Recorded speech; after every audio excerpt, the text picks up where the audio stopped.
Hey, so let's talk about what's going on. A lot of drama. Each time, this is my third war in Bitcoin, and each time I end up being less of a fly on the wall and more an actual part of the becoming part of the news itself.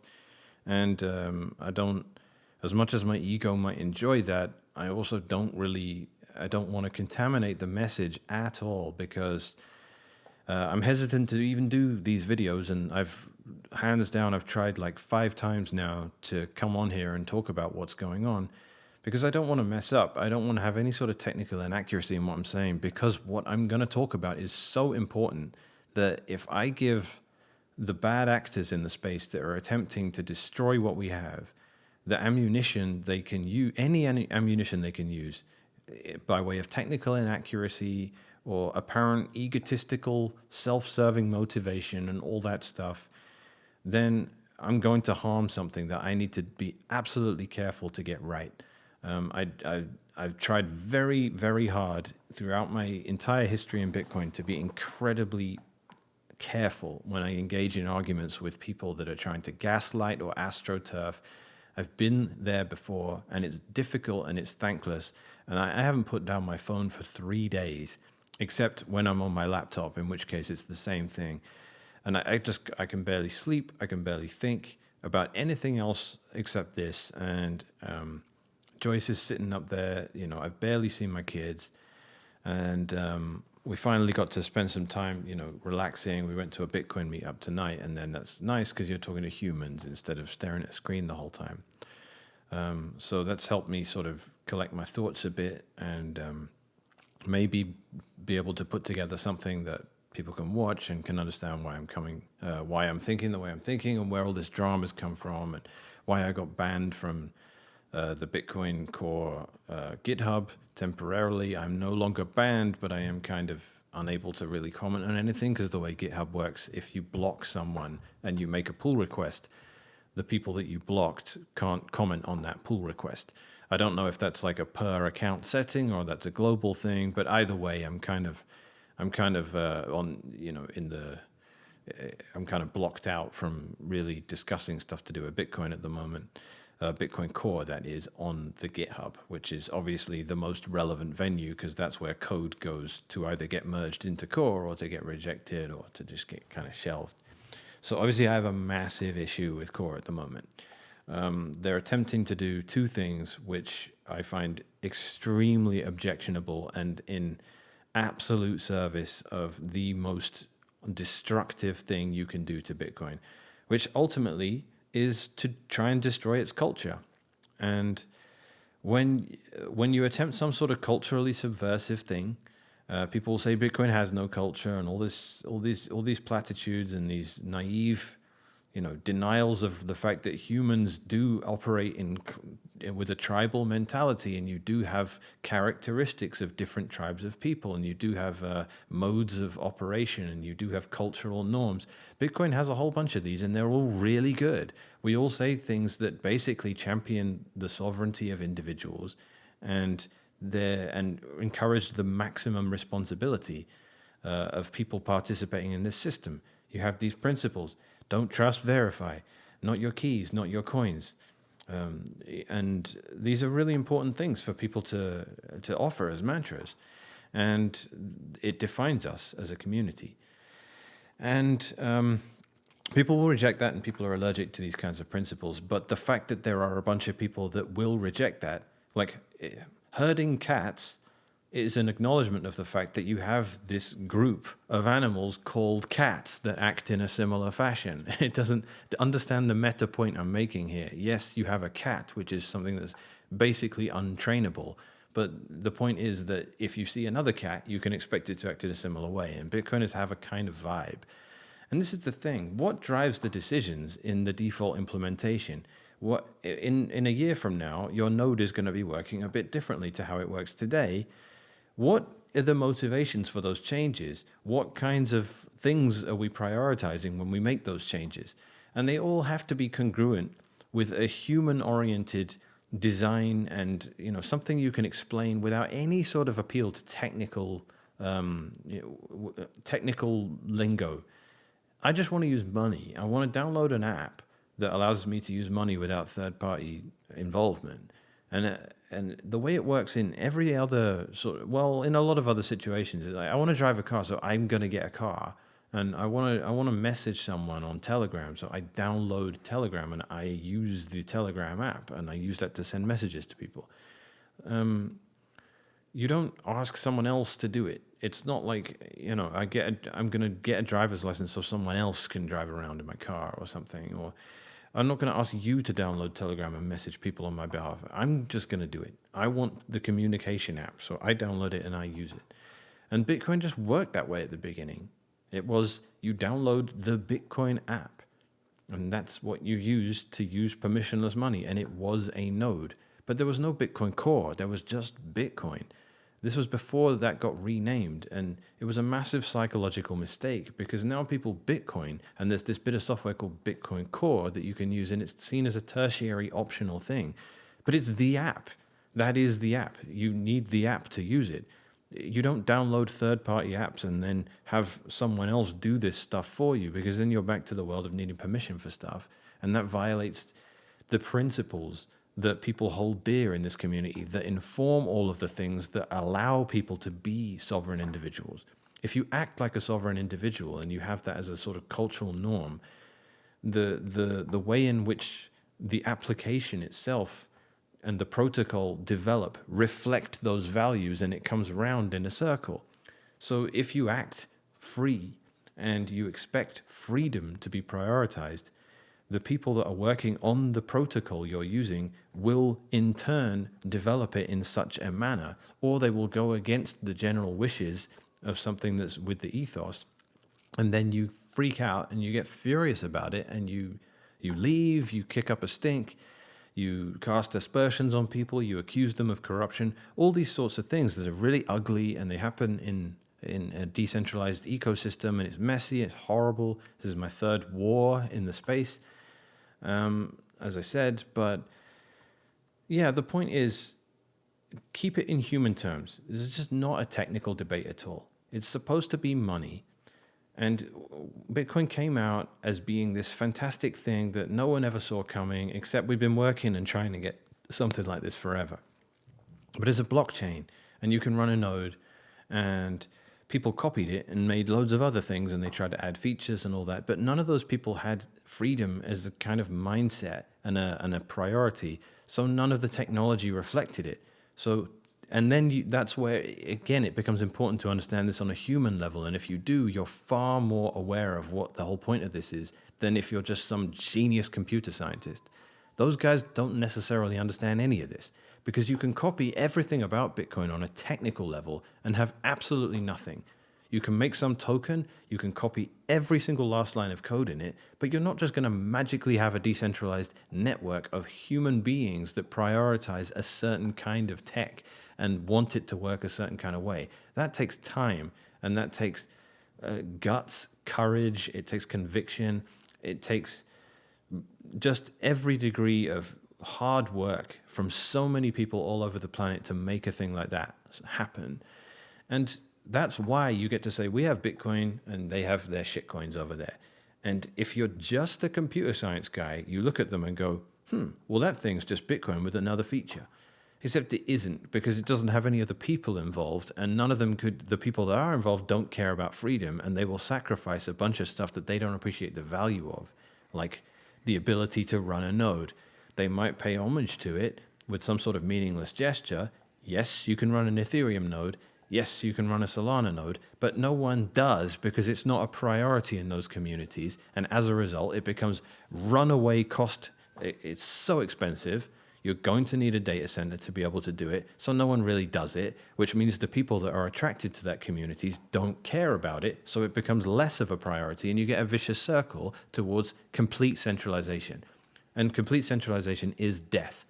If you have centralized Bitcoin, it's just over, because you cannot. The only reason you have 21 million is because there isn't a centralized entity that says there's more than that. And the only reason you can spend a transaction and not need third-party permission for it, or need any specific third party's permission for it, assuming you're not mining yourself. The only reason you can do that is because there's no centralization around the element of the ecosystem responsible for that, even though there kind of is. But us being Bitcoiners, we are trying to fix that. And I'm talking about mining, obviously, but that is not the topic of this video. So I'm talking about what makes Bitcoin Bitcoin. Is really, really, it comes down to the people, and it comes down to their priorities. And obviously it was never going to just grow and grow and grow and stay exactly the same. And this is the classic thing everyone makes fun of hipsters for. They're always complaining that it was so much better when there were only 500 people here. And now there's 1 million people. It sucks. And it's too mainstream. Right? That was a meme. I haven't seen it for years, but everything was the hipster complains about everything being too mainstream, right? And Bitcoin's gone mainstream, so it kind of sucks. But it's not completely over. But unfortunately, what's going on and what my gripe is at the moment is when the agenda changes because the priorities of the community changes, that's a massive problem, but you can't really do anything until it manifests in some way. And when it manifests, that is the water's boiling frogs moment where you're supposed to go, something's wrong and we need to fix this. And that's what's happened. And I'll give you a little bit of context for that. So Op Return Wars was people are trying to use Bitcoin for something that isn't money. They're taking advantage of the fact that you downloaded the Money app because you want to use money that doesn't get arbitrarily inflated, and you want to be able to send transactions without third-party permission. I'm being very crude about it, but that is the human term here. Now, someone's found a way to leverage the fact that loads of people are doing that to store their data for free. And yes, it is for free because the people whose computers you're storing that data on do not get paid for you doing this. As a matter of fact, their ability to spend money is hampered by the fact that you're doing this because they have to compete with you for their use case. I'm trying to send money around. There's limited block size. Other use cases for that block size have come around, and now I have to compete with them. And I ought to add insult to injury. I also have to store the shit that they're doing, which has nothing to do with money, right? You don't download and install Telegram, the messenger app, and suddenly you have 1 gigabyte of photos that are nothing to do with you on your phone, right? That would be if someone found a hack to make that possible for every Telegram user. Telegram would have to fix that because it wasn't the point of why anyone downloaded the app. It's abuse of those people.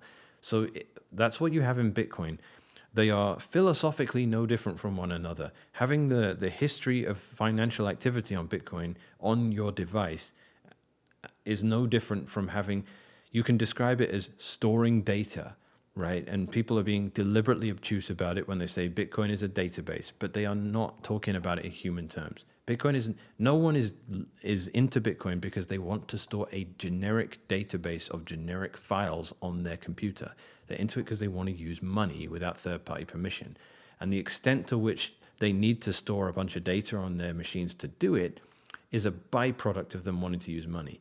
But if you mission creep that to the point where you're saying, actually, you're just running a database for free and I'm going to store as much of my data on your machine as possible, the extent to which that is possible is the extent to which people can be abused in their capacity of trying to be sovereign Bitcoiners. So back in the day, this was well understood. So when people came along and said, hey, let's do other stuff on Bitcoin, let's leverage the fact that there's all these nodes out there storing everyone's data for free, let's add more burden to that. The reaction was as it should have been. How do we prevent these people from doing that? How do we sandbox it and minimize the damage of anyone that's trying to do that crap? Satoshi was in full agreement with that approach. He implemented the first spam filters. Spam, what is spam? It's stuff that's protocol valid, but it violates the intentions of the users. So you send me spam email, it adheres to the rules of the email protocol, but I don't want it, and it's not why I made myself an email account. And by the way, it wasn't free.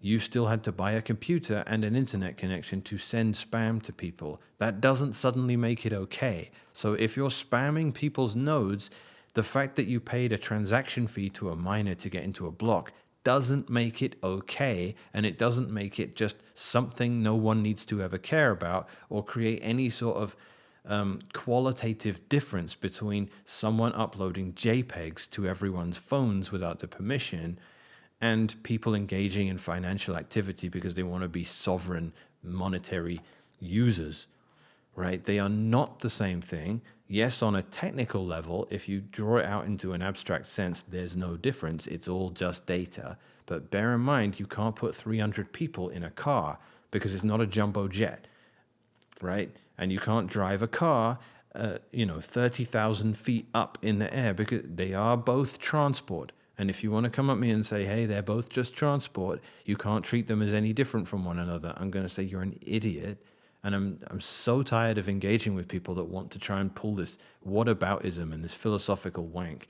And that's why I refuse to admit that this is a technical debate. It's not. Bitcoin is money. And as I was saying with the sort of story I'm telling here, back in the day, everyone knew that. It wasn't just Satoshi. It was the early devs in Bitcoin. And when people came along with protocols that were trying to leverage the fact that there's all this redundant storage out there and use it for all these exciting new use cases that weren't money, there was hostility to that. And that hostility was sufficient to prevent those use cases from coming in and distorting the culture, which makes Bitcoin what it is. So it has a long precedent, and it was always natural that Bitcoin itself would be written in such a way as you treated financial activity as the purpose of this system, and you treated piggybacking stuff that required just storing chunks of data in Bitcoin that weren't anything to do with money as bad and malicious activity that we tried to keep to an absolute minimum with full prejudice. And this was the motivation for spam filters. Satoshi famously said there are other things we can do than keep the block size small if necessary. I don't know if he ever elaborated on that, but we certainly carried on in that vein. And that's what the op return wars was. Back in 2014, the general consensus was, you guys need to stop bloating the UTXO set by creating fake pub keys. So we're going to give you op return, which means you can store data here, and that's a provably unspendable output, so it's less of a hassle for nodes to deal with. We're doing this to make life easier for node runners because guess what? That's our priority. We need it to be easy to run nodes. Otherwise, the whole system is just shitcoins again, right? Please just consider that the thread for this whole video. If you can't run a node, you might as well just be Ethereum. And every decision needs to be downstream of that being a priority for people in this ecosystem. As long as it is, and that informs development, and development then creates a protocol that attracts people who are interested in sovereignty and decentralization, you get a positive feedback loop. Something has broken, and that's no longer a priority. And I'm going to get to the manifestation of that. So op return wars, everyone was like, who are these assholes? Get rid of them, make life difficult for them, aggressively filter their stuff, tell them to go away. All of the venture capitalists that they're working with to try and raise money for this new exciting thing they're trying to build on Bitcoin, make them nervous, make them wake up at 3 a.m. thinking, my investment's not safe. Just stop it. Just attack it at the social level. Stop attracting the kinds of people that are interested in that stuff, and you can have a decent ecosystem. And we did. Bitcoin is the most spam-prone system in the world, and it remained basically fine with, hundreds of thousands, if not millions of users. It did great for well over a decade because people just had the right priorities, and the code reflected that. Bitcoin is a database, they say, but guess what? If you want to try and upload, a 5 gigabyte MP4, movie into it, you can't do it because it's not that kind of database. It isn't built that way. There are plenty of blockchains that tried to do that. You can go and do that on other blockchains because they don't care about decentralization. They don't care about sovereignty. They don't care about freedom. They're just trying to attract people with these exciting use cases and being Swiss Army knives. And they go and do it, and they always end up crashing and burning. Look at all of the other blockchains. They have a life cycle. Ethereum, to be fair, it lasted a lot longer than it should have, but it's basically dead. And now we have all the people coming in with these crappy use cases, NFTs, JPEG storage, trying to reinvent the wheel with intellectual property. All this absolute gunk. It's always scams, always in service of scams. And they've totally tried to inundate and swamp Bitcoin's culture. And they've done it with with a complete gaslighting and an attempt to philosophically clusterfuck everyone's head. And I can't believe how successful they've been, because we have all this history I'm attempting to lay out here of treating arbitrary data and non-monetary use cases of Bitcoin as malicious and things we need to prevent just to keep Bitcoin Bitcoin. Years pass, we have the fork wars, right? And that's all about big blocks. It's not about spam anymore, but it still comes back to what are our priorities? Can you run a node or not? And the big blockers had a different priority. It was, can you send transactions cheaply? Which is a very important part of making Bitcoin Bitcoin. If no one can afford to do any sort of transactions, then yeah, Bitcoin loses a massive part of what it's supposed to be. But it couldn't be everything, and it had to scale in some capacity, and it just felt like not the right way to go. And there are still people today that don't accept that. But the point is, you can still run a node today, just about. And I'm going to go into why it's probably a losing battle, but nonetheless, I'm going to reinvigorate you, I hope, and encourage you to continue to fight it anyway. So, but the point is, the fork wars, it gave us perfect evidence that this is a community, and Bitcoin remained a project where the ability to run a node was kept at the forefront. It was the top of the pyramid, and everything else needed to be in support of that. And all of the decisions need to reflect that that is what's important here. Because ultimately, the developers are just doing things that reflect the values. It's all downstream of the values in the culture. If no one in Bitcoin cared about sovereignty or permissionlessness, or they weren't Austrian economists in mentality, right? If they believed inflation was necessary to have a functioning economy and all that, none of the technical development decisions would reflect what they have done. They would reflect that, right? The reason they don't, the reason 21 million remains is because the code reflects the values of the people using the system. That's always at the top. So cultural corruption is always how it's going to start. So done with the fork wars, onto the latest iteration of the spam wars, which is a perennial struggle, and it mirrors what happened with Op Return Wars 1 in 2014. But now we're doing it again with a completely different culture. So back in February 2023, I don't know if that was the starting point of it. It was certainly a watershed moment, but people started storing inscriptions inside the blockchain, and they took advantage of the witness discount, because since SegWit, it's cheaper to store data if it's input data rather than output data. And they took advantage of that by storing crap inside the chain and pretending that the crap that they were trying to upload into the chain was transaction data. They make it look like transaction data, but it's not. It's just a bunch of data. It's just arbitrary data. The reaction to that suddenly just wasn't the same. It wasn't what it was in 2014. It wasn't, oh shit, how do we minimize this stuff? Instead, it was, why would we want to? Isn't that just censorship? This had never been censorship. And Ocean launched, and we had, a more aggressive op return limit, and this fucked up something Samurai were doing, and everyone was like, Ocean censoring. And I'm like, are any of you running nodes? Do any of you know what those things are doing? You've been treating arbitrary data with extreme hostility and prejudice the entire time you've been running a node. You might not have been aware of that, but if you value this system being freedom money, there's a reason you've been doing stuff which is exterminating, treating with hostility, stuff that isn't that use case. Because guess what? If you have the other use case, then the development decisions start to reflect those users, and then that circles back round and round and round, and you end up with the thing with the cultural values of Ethereum or Solana. These people don't care about who is running nodes, or if you have the ability to realistically run a node without having to spend hundreds of thousands of dollars on hardware. So that, some reason, just began. And the justification for it was ridiculously overly abstract philosophical positions. What is spam? These are all valid transactions. And no one has done that in any other context. Nostr started having horrible spam, and everyone in the Nostr community just went, what do we do to stop this? No one sat there going, hey, this is valid use of the protocol. No one engaged in that. You have a spam folder in your email.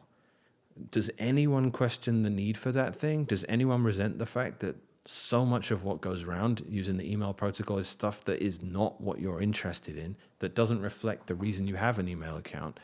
No one does. Everyone just assumes it's a thing that everyone just looks at it and goes, of course, that's just a given. Of course, any protocol that can be used can be abused, and I want to minimize the abuse in how it disrupts my usage of it. In any other context, it's absolutely acceptable to treat some usage of a protocol as undermining to the purposes of the people using that protocol. No one would gaslight you in the other context and say, hey, the people sending you spam emails, those are valid emails and you need to read them and you can't delete them. And you don't get to decide what's valid use of email and what isn't. This is absolute garbage. And people have freedom flipped out upside down. They're like, people are free to use Bitcoin in ways that you don't like. I'm like, no, I am free to discriminate against usage of Bitcoin that I don't like. That's my right, okay? This is not black and white, but people are totally flipping it upside down, and they're basically saying, if you run a node, which, by the way, again, is the only thing that makes Bitcoin unique, if you run a node, that's fair game. Everyone gets to store whatever they like on your node. No, that's not how it works. I will store the financial history of this monetary network because it's useful and necessary for me to do that, to participate in it. And if you want to take advantage of the fact that I'm doing that by storing JPEGs on my computer, I'm going to find a way to prevent you from doing that because it's not why I'm running this stuff. And it's not why anyone else is either. But hey, if we become tolerant of it as a community, you will become Bitcoin, and then suddenly that Bitcoin gets redefined with this Swiss Army knife purpose. It's no longer money, it's a database, which is how people are attempting to redefine it. You're not a Bitcoiner because you wanted to keep a database on your laptop. That's not why you're a Bitcoiner, but it's going to be if you allow the people to redefine and shoehorn in and backwards rationalize a new raison d'etre. That's what they're trying to do. And that began in 2023 when the new spam wave came and the reaction from Luke, just someone that's been there and done so much for Bitcoin, who was in Opera Turn Wars 1 and obviously had the right perspective then. I'm not going to go over the history of Luke. Obviously, I work with Luke, so it's not so valuable if I would say things, if I would sing his praises, if I was just some random Bitcoiner that didn't know him. But obviously, I have massive, massive respect to Luke. He is the second most important person in Bitcoin after Satoshi. And I don't say that hesitantly at all. We wouldn't have Lightning without him. We wouldn't have SegWit without him. We wouldn't have solved two disaster scenarios, the hard fork in 2013 that he single-handedly just sorted out with pragmatic, very quick measures, and not, again, Gavin Andreessen said to, when the accidental hard fork happened, Gavin Andreessen said, let the free market sort it out. These empty, airheaded ideologues. Luke was like, no, we need to fix this. And he did, and I'm not going to go into how. But in 2023, Luke rose up again and said, okay, there's a new spam attack. Here's how we fix it. And it was a bunch of aggressive filtration that said, if you're trying to send this shit around the network, obviously node users don't want to permit that. So here's the patch you can apply to your node that prevents it. No brainer, just run it. And people said, no, that's censorship. And I'm saying, well, we've been doing this forever. This is just an update because obviously spammers find ways around the anti-spam mechanisms we have. You just keep updating them, and then we get more gaslighting. There'll always be spam, so don't do anything about it. And this is just insane. It's absolutely insane. Of course, there will always be spam, but of course, we will always fight spam. Just because car accidents happen doesn't mean you don't make any effort to make the roads safe. Just because there's always going to be another weed in your back garden doesn't mean you don't take care of anything. Just because you're going to die doesn't mean you don't get out of bed today and live. It's stupid. It's complete sophistry, and it's infuriating that people to this day in 2025 are still making that argument when I've been shooting it down for the last 2 years. And when people come at me with it, I'm just like, I have a freaking template response. I can go and find the tweet where I just go bam with it, right? If you want to tell me that people, the spam filters don't work because here's some spam in a block, I'm going to point out that you are using an exception to pretend a rule doesn't exist or a principle. And I keep using that 4chan printout, which says, if you want to know if you're dealing with genuinely, mentally challenged people, make a generalized statement like Asian people are shorter on average than Caucasians. And if they respond with, I know a really tall Japanese guy, you're dealing with someone that is either pretending to be stupid or they just genuinely can't understand higher level thinking, like abstracts and statistical averages and things like that. They literally can't process it. And it's that other meme like, hey, how would you feel if you didn't eat breakfast this morning? And they say, but I did eat breakfast. And you're like, yeah, but I'm saying if you didn't eat breakfast, how would you feel? And they're saying, but I did eat breakfast. You're talking to a block of concrete. They just cannot get it. So when people are saying, I'm saying we have these things called spam filters, right? Satoshi put them in. We fought a war called the Op Return Wars. We have treated arbitrary data in Bitcoin with hostility, and it's kept everything just monetary. Almost everything you see in the blockchain is just monetary activity. Yeah, but here's someone uploading a JPEG. Yeah, I know people can get around the spam filters, but the spam filters overwhelmingly work, right? I know a 6'6" guy that lives in Tokyo and whose both parents are Japanese, but here's the thing.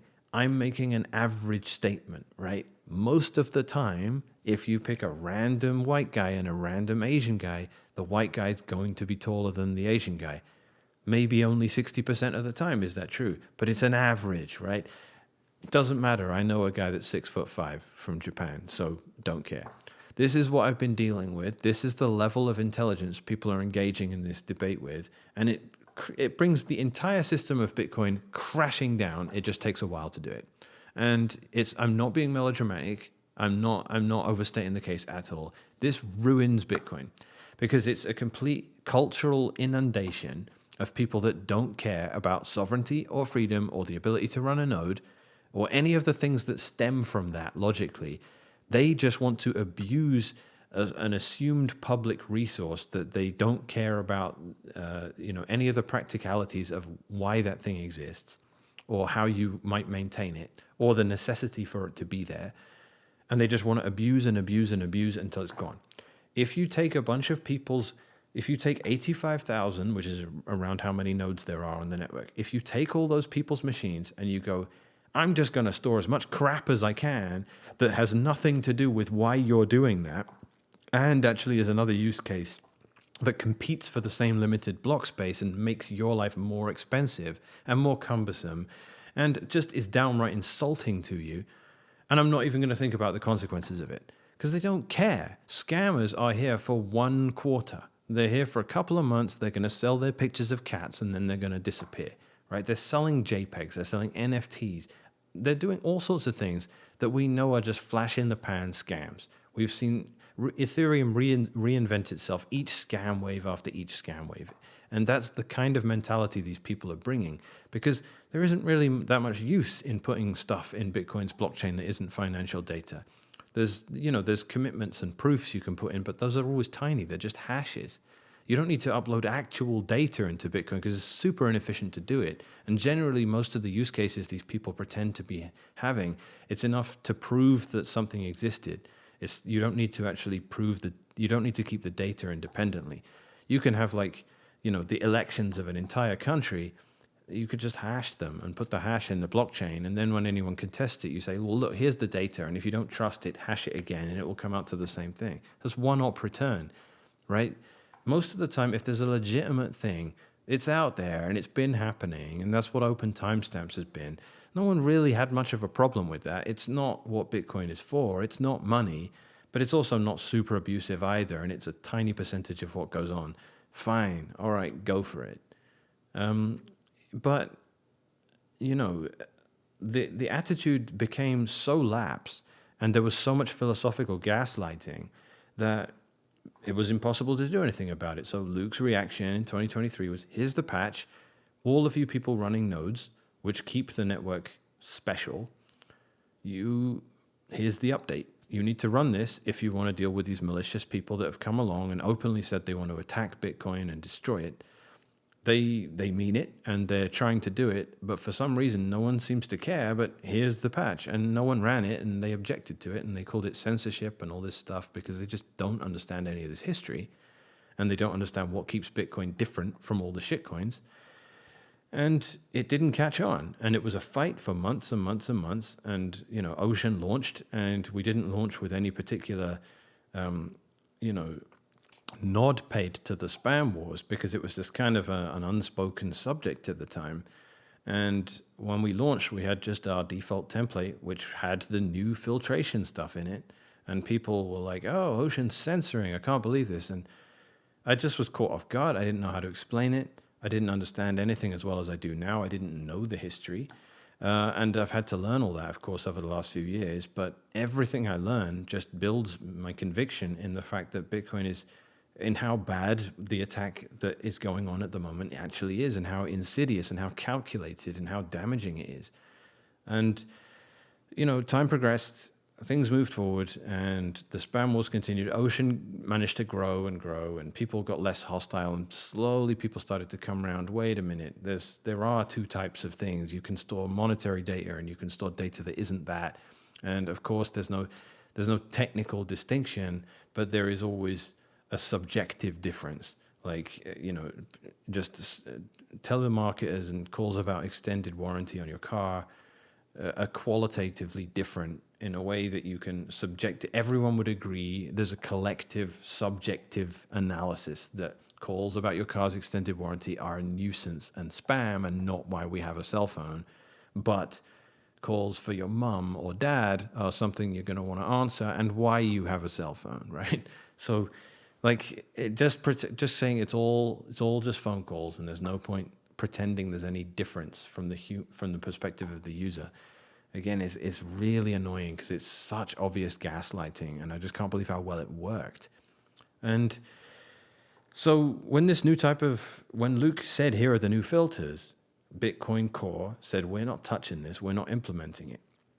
Now that was a problem because it felt like negligence. It felt like, okay, you guys are important, and you have a long history. I mean, the op return was, it was already called Bitcoin Core then. It wasn't Bitcoin anymore.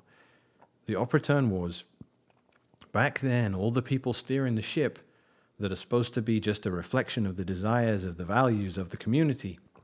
Be as allergic to the word community as you want. I don't care. There's a collective.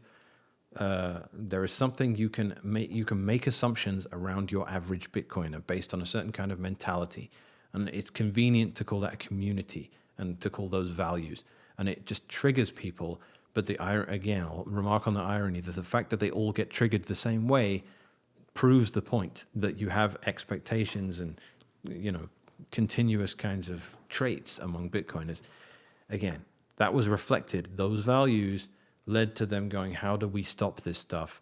How do we make it more difficult for them? It doesn't matter if we don't pull up every single weed. How do we just do it? How do we make this place better? I want to grow rose bushes and blackberries and blueberries and a tree, and I want to get rid of all the dandelions, okay? Because the dandelions are weeds and I don't want them. If anyone wants to come up to you and say, hey, they're all valid plants, they all, which one is it? Why do you get to decide what's a weed and what isn't? Like, because one of them makes a beautiful garden and one of them makes a freaking mess, okay? And all this stuff here is people engaging in financial activity, and this is someone trying to store a JPEG. Okay, I'm going to treat those two as two different things and stop with the gaslighting, all right? I know the difference, you know the difference, and everyone knows a blockchain where people care about that in comparison to one where people don't. The one where people don't is centralized garbage, and that's what Bitcoin will become if you have that attitude, okay? So don't come at me with the philosophical whataboutisms, because it's nonsense, and we all know it's nonsense. But yeah, that was the approach of Bitcoin Core in 2023. It was, we're not going to touch this. And it looked like brigading, and that's what I'm being accused of now, of course, so I'm hesitant to use the word. But when we made the pull requests into Bitcoin Core, hey, here are the new filters to fix this stuff. Here's the way they're doing their spam at the moment. Here's how you yoink it out and stop it from going around through people's mempools, which everyone's just going to want to run, right? This is basic diligence and maintenance of a protocol. You guys are who we trust to do this. 98% of us run core. We need you guys to update the spam filters. We've had spam filters forever. It's taken 10 years, but they found a way around them. Can you play one game of whack-a-mole, please, and get these people to piss off? We'll go back to having a few weird transactions every block, but we don't want every single block filled up with complete garbage.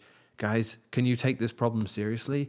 But anyway, and all the pull requests we made into Bitcoin Core to do that, they were all just met with, this seems controversial, we don't want to do it, and there's a bunch of people telling me that it's censorship if we do something like that. So we'll just leave the filters that are there at the moment that aren't working properly, and we just, we won't fix them like you're requesting we do. And obviously we're not going to remove them either, because we just want to be left alone and let us live in peace.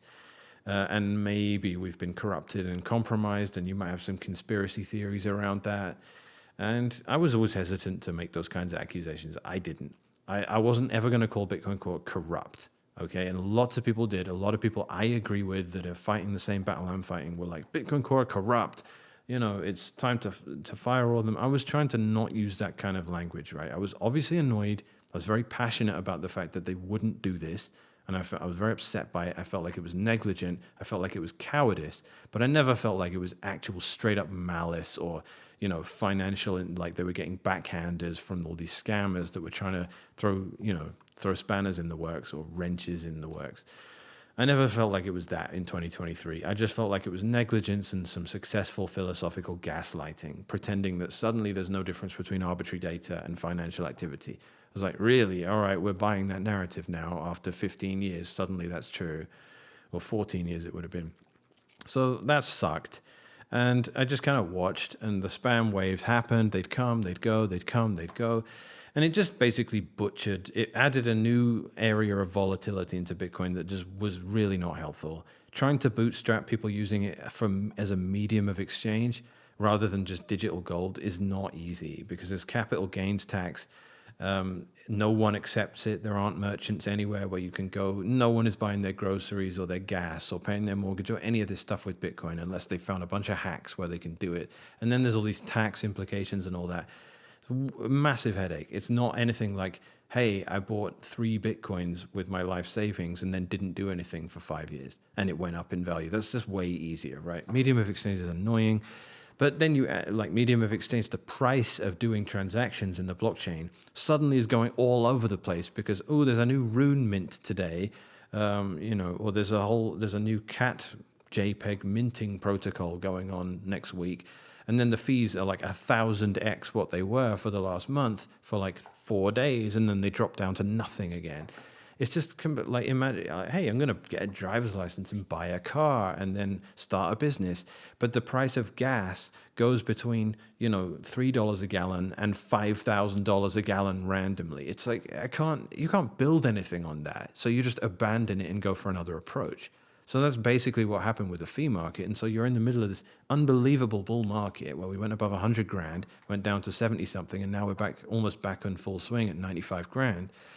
And the chain is dead. No one is freaking using it. Like, I'll randomly glance over at the blockchain and 2 or 3 times out of 20, let's say, I'll just look at it and there'll be half empty blocks.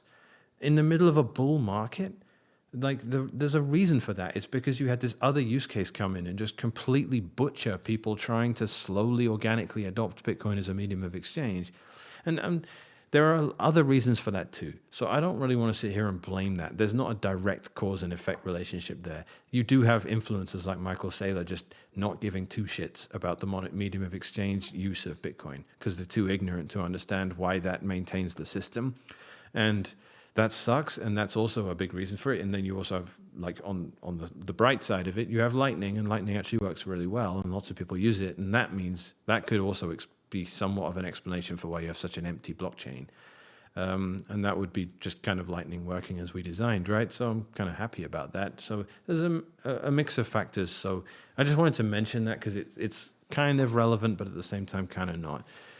But the point is, all this happened, and there was just a blind eye turned to it, and what felt like negligence, and as I said, cowardice. And if you were a more judgmental kind of person, you're going to also call it corruption. I refrained from doing that because I felt like it was too much. I felt like Core were really messing up, but I didn't feel like it was corruption. I just felt like I said, I felt like it was negligence and cowardice and maybe ignorance of history. But the ignorance of history was mainly the users that served as useful idiots for the spammers. The spammers were gaslighting and saying, hey, these are all valid transactions. And hey, we've paid fees to the miners, so it's not spam. It can't be spam. If the spammer ever spent any money in spamming people, it's not spam. So if you got a bunch of spam email, but the guy had to buy a computer and an internet connection, it's not spam anymore. And if you're spamming 85,000 Bitcoin nodes with crap that they have to store for the rest of the time, it doesn't matter because they paid 50 cents to a miner to get in the blockchain, so it's not spam anymore. It's the stupidest argument, but that was what the spammers presented. That was the gaslighting. Hey, it's valid transactions. Hey, they paid money. They paid a transaction fee. Hey, you don't get to decide. Hey, we're about freedom and permissionlessness. You don't get to decide what's valid. And all this is complete crap. And they did that, and a bunch of users fell for it because users don't understand the history. They don't understand the node that they might actually be running. I mean, if they were to run a node, it is definitely discriminating against arbitrary data, and they're not going to. They're ideologically perfect, and they're not going to have me tell them, by the way, if you seem to think we're censoring, you are too. You are doing the same thing. Why is it okay when you do it? They've never even thought about it because they're not even aware of what their nodes have been written to do, which is to protect Bitcoin as only doing a specific thing, which is being money. They're not aware of that. So I'm just going to get to what's happening now, because this attitude of negligence and cowardice and ignorance, but not necessarily maliciousness or corruption, is no longer something I can say, all right, I'm not going to sit here and watch what's going on and act like it's just a shame. Because suddenly you have a new wave of spam using fake pub keys, which are known as being very harmful because they bloat the UTXO set, which is one of the most annoying things you can do for the health of the overall network, because it's really annoying for nodes. Like the UTXO set was like 4 gigabytes or something back in 2021, and now it's 12 gigabytes because of all this crap from all these spammers. And the response to that was, okay, we are going to negotiate with terrorists. These people are coming along and throwing a bunch of crap at us. They're bloating the UTXO set. Let's take another, rather than implement a spam filter that stops them from doing it, which would be the reasonable approach, and it would fit with precedent. It would just go against the last 2 years of complete insanity on part of the Bitcoin Core developers. Instead of doing the sensible thing there and implementing a spam filter to stop the attack, they're trying to break the filter on another method, op return, which wouldn't be fake pub key outputs, and it would be the less harmful op return. And they're trying to do that and redo the whole op return wars and say, well, if you're going to store arbitrary data, can you do it this way? Because it's not as harmful, but we'll only give you this much space. They're trying to redo that line of thinking again, but without the limitation. To blow open and get rid of the limit on op return entirely, all with the guise of, well, at least they won't be making fake pub keys, which aren't as good as op return, because op return nodes don't have to care about because they can never be spent, so they are outputs that can be ignored. So that's the supposed rationale for it, and it's supposed to be done in service of Bitcoin. And on paper, on face value, great, we accept that. But here's the rub. Not only are they saying we are going to not implement a spam filter, which is actually what we should be doing on the activity. Our rationale for neglecting to do that is that it won't work, even though we have a long history of spam filters being incredibly effective and almost nothing being able to get around them because it's so inconvenient. If you're not able to broadcast your non-standard transaction through the network, you have to do something that is far more expensive typically, and there's a reason everyone stays within those boundaries they set with op return before. So now they're using this new method that doesn't respect the op return limit that was established and worked for years, that has no filter. And they're saying to them, we're not going to filter you because filters don't work, which is a lie. It's a complete lie, but let's go with it because it contradicts itself in their own choice. They're saying we want you to use op return instead, but we know you won't because there's a filter on op return, which is preventing you from switching to that method. Method A is bad. We're not going to filter it because filters don't work. We want you to use method B, but we know you won't use that because there's a filter, so we'll get rid of that for you. Is that an obvious enough contradiction for people to understand that the only explanation here can be malice? You're refusing to implement a spam filter to deal with spam. Instead, you're negotiating with them and saying, hey, can you use op return instead? No, we won't use it because there's a spam filter on it preventing us. Okay, we'll get rid of the spam filter for you. Why is there not even the option of implementing another spam filter on method A? If they refuse to use method B without us getting rid of the spam filter, clearly filters work, and your excuse for not implementing one is invalid. It's invalidated by your choice to kill spam filter on method B. And every single time we discuss this, spam filters work, they always come with this stupid argument, I know a 6'5" guy from Japan.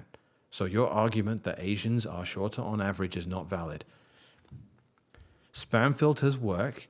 Just because you can print a long piece of data in a non-standard op return once and it's inconvenient and you have to manually do it, does not prove that massive spam campaigns don't always end up inside the limits of spam filters because it's just more efficient for them to do that. There's a reason there are millions of outputs that are 546 sats. Those are unspendable, useless outputs, but they're not one sat because there's a spam filter that says if you're less than 546 sats, with at least those kinds of transactions, you'll be treated as non-standard and nodes won't relay your crap around the network because we know what you're trying to do. So they draw a line somewhere and they say, hey, here's the limit.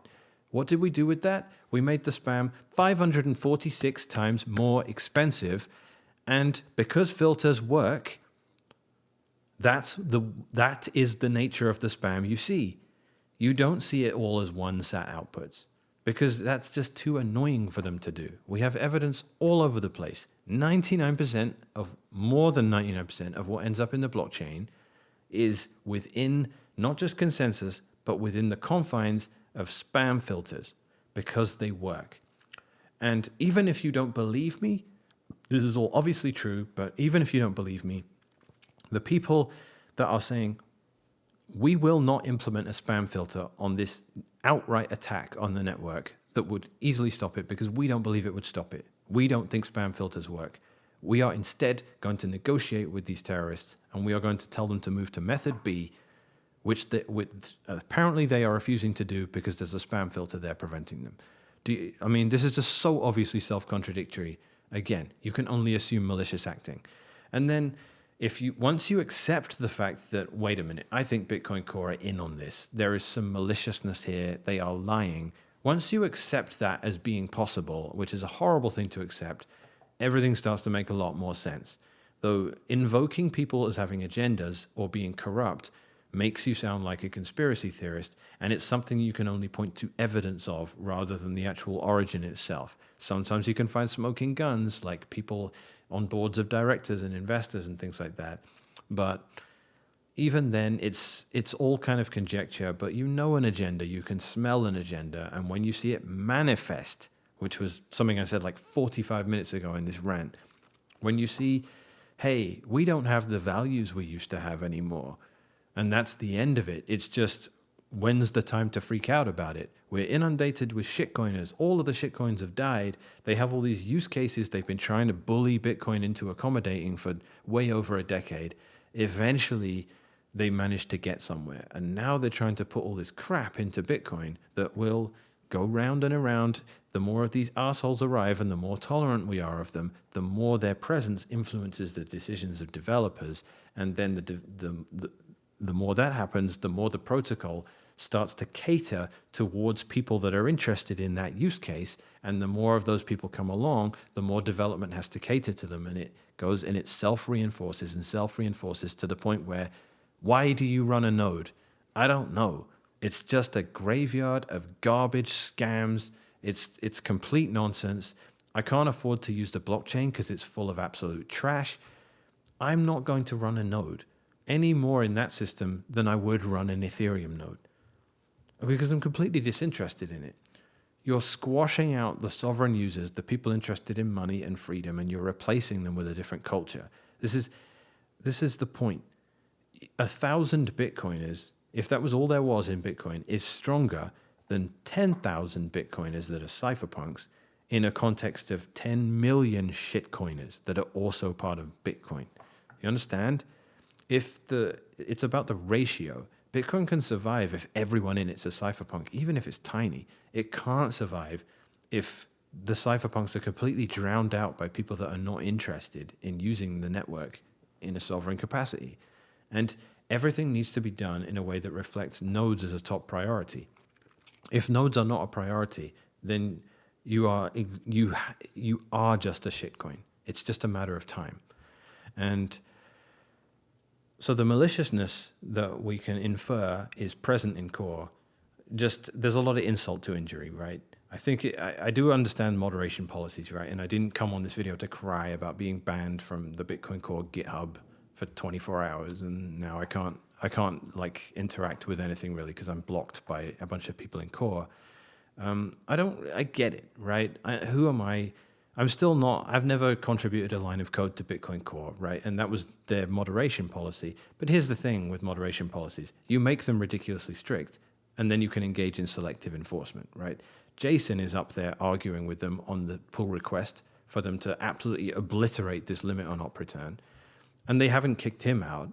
And he's not a Bitcoin Core contributor. But his arguments are so good that they just can't take the heat of kicking him out. It's pretty trivial to kick me out. I mean, so you understand the contradiction of what it is, right? You understand why I'm saying if method A can't be filtered out effectively and you're trying to push them over to method B because at least it's less harmful than method A, why do we need to get rid of the filters on method B if they're so useless? Why do we need to do that? That's a logical contradiction. Either the filters work or they don't. And you're telling us de facto they definitely do work. That's why we have to get rid of it. And this is the argument, keeps going around in circles on Twitter. People are like, dude, who cares about the filters? And I'm like, fine, if you don't care about it, just leave them then. Leave the op return filter where it is. But I mean, so here's the detail of it that just goes into so much. This is just insane to me. So not only are they killing the filter, they're also not allowed. Well, I mean, they are killing the filter, but they're not just expanding it rapidly. They're saying this will no longer be user configurable. And this goes outside of the spam debate into something just more philosophical again, which is why do you not get any control over what goes into your mempool? And there's this assumption that even if you're discriminatory about what goes in your mempool, it will still end up in blocks. So there's no point. And Guy Swan killed it with the analogy for this. He's basically saying local authority said you're not allowed to have a fence anymore. And you said, I want to have a fence. And they said, look, here is a report from 6 months ago about someone climbing over a fence. Therefore, fences do not work. So you are not allowed a fence. And also, fuck you. That is what Bitcoin Core have said to everyone that runs a Bitcoin Core node. I have a mempool. There is no proof of work requirement to what goes in it. I understand if you're a miner and you put garbage in a block, but you spent 200 grand mining that block. I'll have some leniency for it. My mempool, however, is just full of anything that looks like a Bitcoin transaction, anything that could be made to look like one. There is no proof of work requirement. You can spam the network with garbage for free. I am allowed to discriminate against what people do in that capacity. And if you are spamming my mempool and filling up my computer with trash that I don't want, I am allowed to discriminate against that. And Bitcoin Core have said, no, you're not. You are going to be forced to accept all that stuff because not only are we setting the default value, well, they're just basically saying it can be as big as you want if it's an op return, but this has always been configurable. It's always been a thing where a user can say, I can treat this with more or less hostility. This is the thing. We're advocating everyone run Bitcoin knots. And Bitcoin knots can be more permissive of spam than Bitcoin Core if you want. Because our ideology is not just anti-spam. It is users get to control what's in their mempool. And everyone will say, doesn't matter what's in your mempool because it's still going to end up in blocks. No, it doesn't, because if you're using similar spam filters to everyone else, 99% chance that actually blocks are going to reflect what's in your mempool and nothing outside of it. That's pretty true. So ignore that lie, but also just the fact that the higher principle is it's your node, it's your mempool, and anyone telling you it doesn't matter what goes in your mempool because this is what blocks will look like. So you can reject everything from your mempool. That doesn't mean the stuff you rejected won't end up in a block. This to me is Second Amendment crap. It's people that say, yeah, have fun with your AR-15 when the government drops a nuclear bomb on your town. Like, just go away if you're making arguments like that. You're just trying to undermine freedom and sovereignty. You do not respect individual liberty. If you can get millions of people to have self-respect and be proficient in firearms, that changes things. It's different. And there's another 4chan post that beautifully illustrates that. Yes, the military fighter jet and the nuclear bomb are going to overpower me if I have an AR-15 and a rifle, or a handgun sitting in my house. I'm not saying they won't, but if tens of millions of us do, that changes the way the police act. You can't suddenly have a police state overnight because the police know everyone is carrying. It changes things. So if people that run nodes are told your mempool matters, it's up to you what goes in it, and you're responsible for what you relay around the network. And if you take that responsibility seriously, that informs what ends up in blocks. If you see a bunch of junk and crap, and it could be the worst possible thing, the most illicit content that you definitely don't want on your hard drive in the clear when you're bringing your laptop through airport security, whatever that stuff is, you have the right to say, I don't want this crap. And if people generally come to the same conclusion, we're all in this to use money, this stuff isn't money. If the spam filters that are generally there and are on by default reflect that, you're just not going to end up with this stuff in blocks. And that's not just theory, that's the history of Bitcoin. The history of Bitcoin is people running nodes that treat arbitrary data as junk, reject it from their mempools, and it just not ending up in blocks. That's the history of Bitcoin. And it comes ultimately from telling people, run a node and take responsibility for what it does. Your mempool is sovereign territory, and Bitcoin Core don't get to come along and tell you you're not allowed to have any decisions over that. The local authority doesn't get to tell you you're not allowed to have a fence because someone once climbed over a fence. They don't get to do that. And if they do that, that is a complete violation of you and your freedom to interact with the system as you want, which when done on a collective, on large enough basis, informs Bitcoin and maintains it as being a monetary system where you'd even want to run a node. Because if that doesn't happen, people aren't going to want to run nodes anymore. And if people don't want to run nodes anymore, then we're just Ethereum. And that's what this whole thing is in service of. It's about trying to shoehorn in other use cases. And you have the chief of spam on that pull request, Jameson Lopp, saying, I think it's time we all just accept that some people want to use Bitcoin for other things than money. Well, thank you, Mr. Magnanimous Spammer.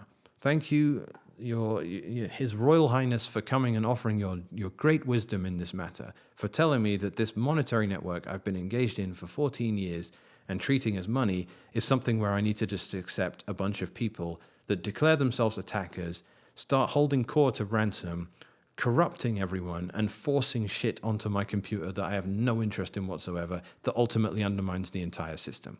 I'm so sick of it. I'm so sick of these philosophical wankers coming along and trying to tell me that I'm narrow-minded, and it reminds me of every single... it's so reminiscent of the political debate of people that are like, why is Europe not Europe anymore? Why is France? Why is the main name in Britain Mohammed? Why did this culture get replaced? And it's not a mark against foreign cultures. I don't have an issue with Muslim people or anything like that. I'm just saying I have perfect respect for other cultures. If I go to Japan, and these are Nazi talking points that are utterly impossible to talk about without setting off red flags everywhere. But if I go to Japan and it ain't Japanese anymore, it's disappointing. And if I go to Paris and no one's speaking French anymore, it's disappointing. I like that these places have identities and they are unique. That is a good thing. And trying to make everything homogenous is bullshit. And it's all being done with this, oh, if you don't appreciate that, you're just narrow-minded and xenophobic and all that. And these are the same arguments made against Bitcoiners. And it does come down to old political divide of left and right. It is pretty funny how those are two just distinct temperaments of humans. And this is it. This is conservative Bitcoin versus liberal Bitcoin. I hate putting it in those terms because these are weaponized mindsets that are used to artificially make people furious with each other when actually they probably share a lot of perspectives. But, I mean, if you look at it really crudely, it is basically liberal Bitcoin versus conservative Bitcoin. The conservatives are trying to say this is money. These other use cases ultimately just weaken it and undermine it and turn everything into relativistic crap. And the liberals are saying, just don't be so narrow-minded. Like, there's interesting things we can do, this, that, and the other. And occasionally they're going to have a point. So it's wrong to dismiss them completely. But this is all being done cynically. And just as it was in the wider political landscape. You know, you're being told simultaneously birth rates are dropping and also having kids is bad for the environment and you should feel very guilty if you do it. Like, these are contradictory messages that are being pushed on everyone and making them feel guilty and useless. And so it's the same kind of psyop going on. So the malice is obvious, in my opinion. The fact that we got locked out from discussing these things, we pointed out, look, Jameson Lopp, you have a conflict of interest because the attack going on that motivated this whole thing, where you're creating these fake pub keys that we're supposed to be loosening op return for you to move over to that method, you know, that's obviously relevant here because it's your company doing the attack and it's motivating this change in Bitcoin, and you're coming out in full throttle support of this proposal. Let's point out the conflict of interest there. The person that did that got banned. Then I responded, it's inappropriate to ban someone for bringing that relevant piece of information into the discussion, and then I got banned. And, you know, that hasn't really been characterized completely accurately, but at the same time, it's basically pedantry to point that out. People are saying I got banned for pointing out a conflict of interest. I didn't. I got banned for pointing out that it's unreasonable to ban someone for pointing out a conflict of interest. Anyway, I just thought I'd correct that. So that's fun. What a load of fun there is there. The fact that Core are doing this, again, like, I'm going to get accused of melodrama, right? It doesn't really make that much difference, right? Like, you want to bring over a couple of immigrants, right? Like, they're amazing people. They'll do some good stuff. We brought over these 2 immigrants from India. They are geniuses. Like, this is not going to destroy American society if we do this. Like, yeah, I get it. You can't freak out and be melodramatic every single step of the way. But the alternative is that if you don't, then you just get boiled as a frog. And eventually you just wake up and you go, well, France ain't France anymore. And Japan ain't Japan anymore. Like, Japan is a deeply xenophobic society that says, look, man, this is for Japanese people and go away otherwise. And we prioritize these things. Sure, it's artificial, and sure, we want to be so much more giga-brained than that, and oh, it's just a line on a map. There's no such thing as a nation state and all that. But these are just impractical. This is impractically ideological, in my opinion. It's over the top. There's definitely an identity that runs through a thing, and I'm saying that's true in Bitcoin too. And if you flood Bitcoin with people that just don't care about sovereignty and freedom and the ability to run a node, if it fills up with that and you have a tolerant attitude towards it, at some point you just got to go, that's wrong. We can't have that anymore. And this is that moment. This is the moment where Core go, let's just be permissive. Let's just nuke a spam filter. And let's just let people use it. And let's take it. And they're really crossing the Rubicon with this, because they say, we are now not going to allow users to even configure this. So if you as a node user have a problem with this, it was never the case before that they said, you can't do it. The attitude was always, all right, this will at least be configurable, but it's a question of where the default value is. Now they're just saying, look, there's no limit on it, and fuck you if you want to limit. That's just, again, that's aggressively being done in service of scammers and migrants from the land of Ethereum and the magical world of Solana. They're coming over into Bitcoin to corrupt the culture. And this is all stated as intention as well. They tell you they want to do this. We have so many, like a lot of it's just outrage marketing, but these spammers have said, we want to corrupt Bitcoin. We want to hire every Bitcoin developer you've ever loved and turn them against you. They've said all this stuff. Mike in Space said, I want to bloat the UTXO because it's the most harmful thing you can do to nodes. They've gone on podcasts and they've said all of these things. The tweets are all there. And I can't stand everyone responding to that or failing to respond with just philosophical hands in the pocket, slouching attitude of saying, well, they're all valid transactions. This is so stupid. It's so naive.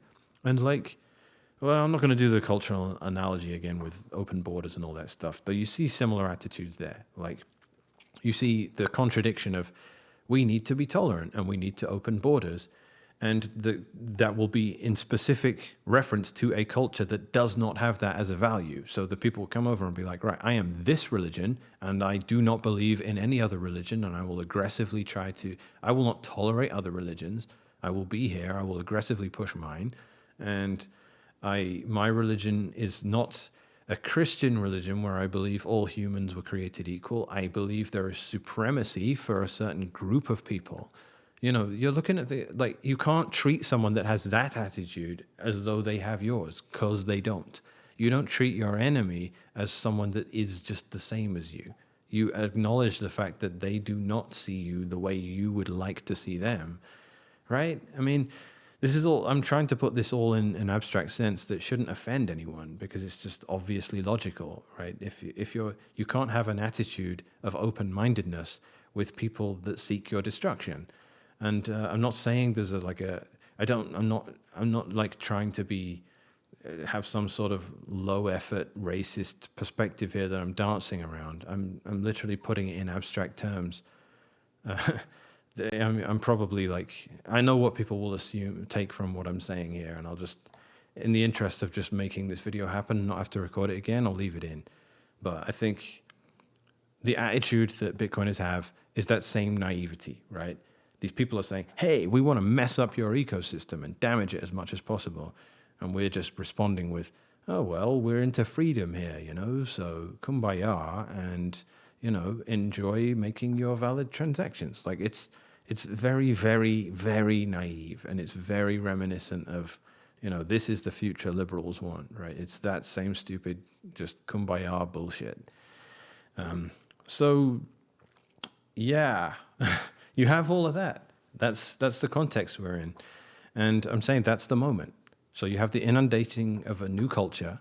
You don't have the proper, appropriate rejection of it like you did in the past when we were all super hardcore cypherpunks and we had a very strict set of closely held values that we would fight for furiously. And that's why Bitcoin is where it is today, because we were just that committed and we would never sell. We never had, that's what we had. And that's all been diluted now with wishy-washy bullshit where people are like, oh, it doesn't matter. It's all valid transactions. And that comes in and it pollutes everything. And that's all right for a minute, but it's going to manifest downstream of the culture in the default implementation. What decisions are made about how the software is supposed to work? What happens then? Well, you start seeing things like, we just get rid of spam filters, right? We're just going to get rid of them, and we're going to aggressively do it, and we're going to silence anyone that disagrees with it, and we're going to fraternize with the scammers that are pushing for this stuff, and we're going to show absolutely no discrimination against them whatsoever. We don't care. We'll just allow them to do it. And any members of the community, we will just apply the overly hostile moderation policies to these people that are just creating controversy. So back in 2023, when Luke and a bunch of other people said, can you fix the spam filters? They said, this is controversial, go away. Now they are trying to destroy a spam filter, and we come along and object to it, and they say, you're making it controversial, go away. We are doing this. Do you understand? It's gone from passive acceptance, from cowardice, from inaction, from being asleep at the wheel, to maybe some acceptance of philosophical gaslighting a couple of years ago, to active rolling out of the red carpet for people that have been here for a couple of years now that are trying to stake a claim and saying this belongs to us. They've been pushing for soft forks, so they didn't get anywhere with that. but I think they're being so well catered to with what Bitcoin's current consensus rule set is that they'd be stupid to push for soft forks. So I don't think for a while these scammers were pushing for OpCat, but Core are rolling out the red carpet for them so beautifully that I don't think they're going to start rocking the boat anymore. They're going to say, oh, well, we got everything we want. We're being treated like kings in this ecosystem. And it's fine because the Core developers, they get to shut anyone up out of this increasingly tiny contingent of Bitcoiners that are actually cypherpunks. They get to ignore all that. They can shut them out, and they can accept whatever financial compensation they may be getting. I'm not saying they are, but they might be getting from the people that engage in these pump and dump schemes that unscrupulously will earn a lot of money in a very short period of time. And the things just generally progress in that vein. And every single Bitcoiner that is someone that I would relate to, and someone that I've been friends with and known in the space for years, gets to just watch and become disheartened and go, "This sucks. I don't really want to be a part of this anymore." That's certainly how I've been feeling for the past couple of years, and really how like these last 3 days. I mean, I'm getting contacted by people just saying like, you know what? Is it over?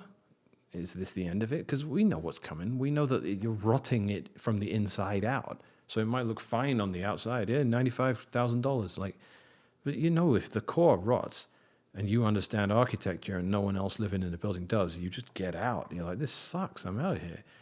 And I don't think it's like, it's not just going to be like the price keeps going up even though it sucks. That doesn't happen, actually. If Bitcoin rots from the inside out, it just dies. It just completely, it was a whole bunch of noise about nothing. Hey, do you remember Bitcoin? Weren't they worth 100 grand at one point? Yeah, they were. What happened to it? I don't know. And it turns into that because, like I said, this is the boiling frog shit. And that's what sucks so much because when the shitcoiners arrive and you don't treat them with hostility, that's a big problem. We raised a stink about it, and everyone was like, you guys just want to censor valid transactions. I'm like, okay, well, you don't have a clue what you're talking about, and that's okay. I guess we're just not doing anything about this then. We launch a mining pool that filters them out. Oh my God, you guys are censoring valid transactions. No, we're not, guys. This is a monetary network. We're not censoring anything monetary. Like, these are people trying to abuse the system, right? And they've told us they're doing that to our face. We're stopping them. No. We're just going to allow it to happen. And then, it continues on. And you watch in horror as it happens. But like I said, the boiling frog moment is what point, at what event do you need to see within that process of decay and rot where you finally go, all right, that's the moment. This is it. That is what I needed to see to have it confirmed to me that this project is now on a bad trajectory and it's not correcting itself, because this is ugly and it's a war, and I still have some hope that we somehow manage to fix things and get things back on track. But and that's what I'm attempting to do. That's why I'm even motivated to make this video. But it might not happen. I didn't think it would happen in 2017, to be honest. I thought we would lose. I thought the hostile takeover from the New York agreement people, I thought they would actually win. They didn't. So I've been taught a lesson before in Bitcoin that don't be too defeatist. It can pull through.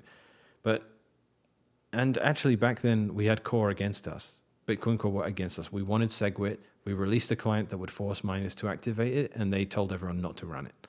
So we're in the same scenario now where we're like, look, the spam filters are broken. You need to run knots to be able to actually have some sort of sovereign say over what goes on in your mempool.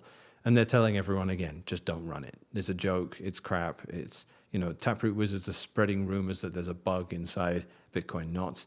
I know exactly what they think they're talking about. They are full of shit. I said, this is a bluff. I know what you think you have. It's a nothing burger. But nonetheless, you're trying to dissuade people from running Core, and you're trying to tell people spam filters don't work because they do work.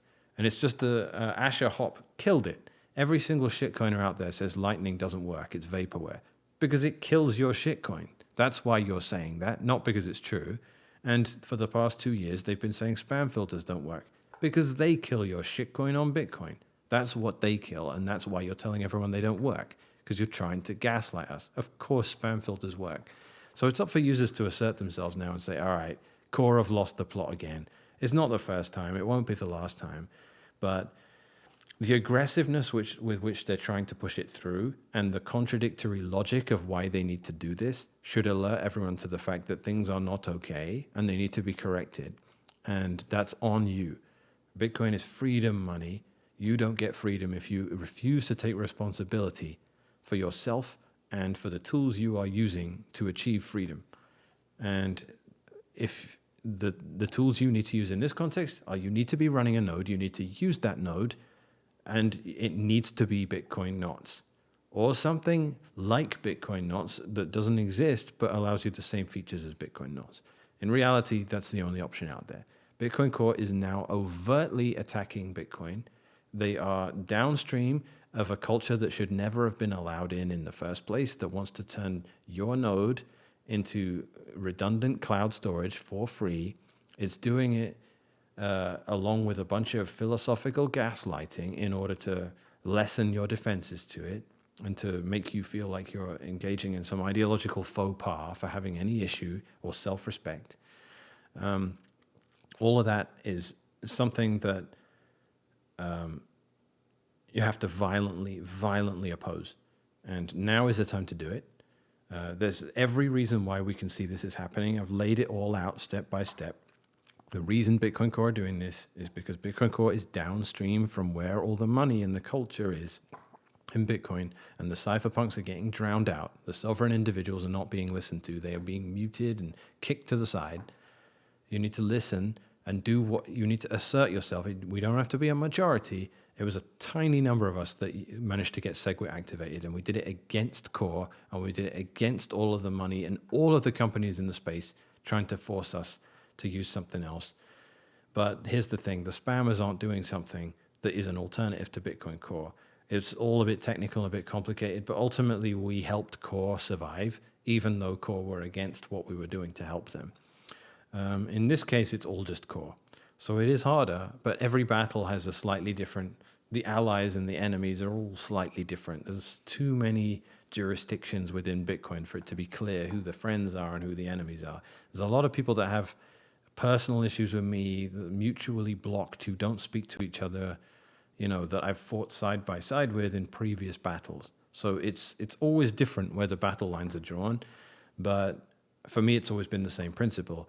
If something is undermining to the culture of you need to be able to run a node and it needs to be trivial to do, that's black and white for me.